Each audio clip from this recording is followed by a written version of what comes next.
Le campus Cronenbourg à Strasbourg héberge l'école européenne de chimie polymères et matériaux. Ces bâtiments abritent aussi le laboratoire des matériaux, surfaces et procédés pour la catalyse. Le laboratoire a déposé des dizaines de brevets. Entre autres spécialités, il travaille sur la purification de l'air. Lorsqu'on veut prendre un produit et on veut le transformer en un autre, on va faire ce qu'on appelle une réaction chimique. Il y a des réactions qui vont mettre plusieurs dizaines de milliers d'années à se réaliser. Pourquoi ? Parce qu'il y a une barrière d'énergie considérable à franchir, comme un col à monter, pour passer de la première molécule au produit final que l'on veut obtenir. Et tout l'art de la catalyse et du catalyseur, c'est de morceler cette montagne à escalader en de toutes petites montagnes, faciles à franchir, et donc ils vont nous permettre d'accélérer considérablement la vitesse. Et donc une vitesse qui normalement peut être de plusieurs milliers d'années, on y met un catalyseur, elle peut se faire en quelques milliardièmes de seconde. Ce catalyseur, on va l'aider. On va l'aider en modifiant sa forme à l'échelle nanoscopique, c'est-à-dire on va travailler sur les nouveaux nanomatériaux. Deuxième chose, on peut envoyer sur le catalyseur des photons, de la lumière. On va faire réagir cette molécule, c'est ça la photocatalyse. Alors soit pour en faire une autre molécule, comme la catalyse conventionnelle, soit pour la détruire. Et c'est là-dessus plus particulièrement que nous travaillons, sur la destruction des molécules, en particulier la destruction des polluants.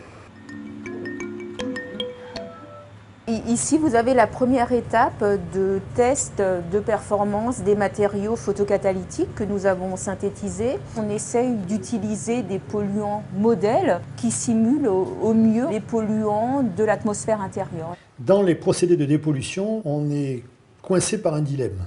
Il faut d'une part que la surface de notre catalyseur reçoive la plus grande quantité de lumière possible, puisque c'est chaque photon, chaque grain de lumière qui vient toucher le catalyseur qui crée un site actif. Mais d'autre part, il faut que les molécules qui sont extrêmement diluées, puisque c'est des polluants, ce n'est pas des molécules en grande quantité, il faut qu'elles aient la chance de toucher ce catalyseur. Alors vous comprenez que d'un côté, il faut qu'on éclaire au maximum, c'est-à-dire qu'on ouvre la structure du catalyseur au maximum, et que d'un autre côté, on améliore la statistique de collision entre la molécule et le catalyseur, donc on le ferme le plus possible. La solution ? Une mousse enduite de nanoparticules photocatalytiques. Comme une éponge, elle va créer un contact intime avec l'air et concentrer la réaction avec la lumière. Les diodes vont être insérées dans la mousse photocatalytique et vont permettre d'activer le photocatalyseur qui est déposé de manière homogène sur l'ensemble de la mousse.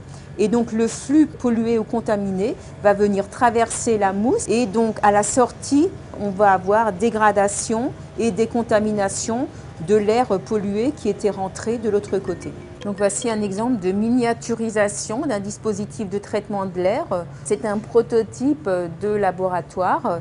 Et donc, on vérifie les performances de la mousse photocatalytique et du dispositif global dans la chambre de test ici qui simule une pièce intérieure. La première application, ça a été de désinfecter l'intérieur des ambulances en temps continu, avec le malade, avec le chauffeur, avec les infirmiers, etc. Parce que le système de photocatalyse peut travailler en présence humaine puisqu'on n'émet rien. Ça se décline partout, ça se décline dans les voitures, dans les avions, dans les autobus, tout ce que vous voulez. La dépollution par catalyse peut intéresser des clients inattendus, comme par exemple l'armée. Les uniformes soumis à des attaques chimiques ou bactériologiques peuvent être décontaminés par simple exposition à la lumière. Ça, c'est un bout de ce tissu qui a été imprégné avec des nanotubes d'oxyde de titane. Vous voyez, ça n'a pas grande différence, on ne voit rien. C'est nanoscopique, donc ça ne se voit pas. Et ce tissu-là, eh bien, il est photocatalytique.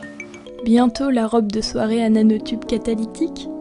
Les fabricants de lessive et de déodorants vont devoir se recycler.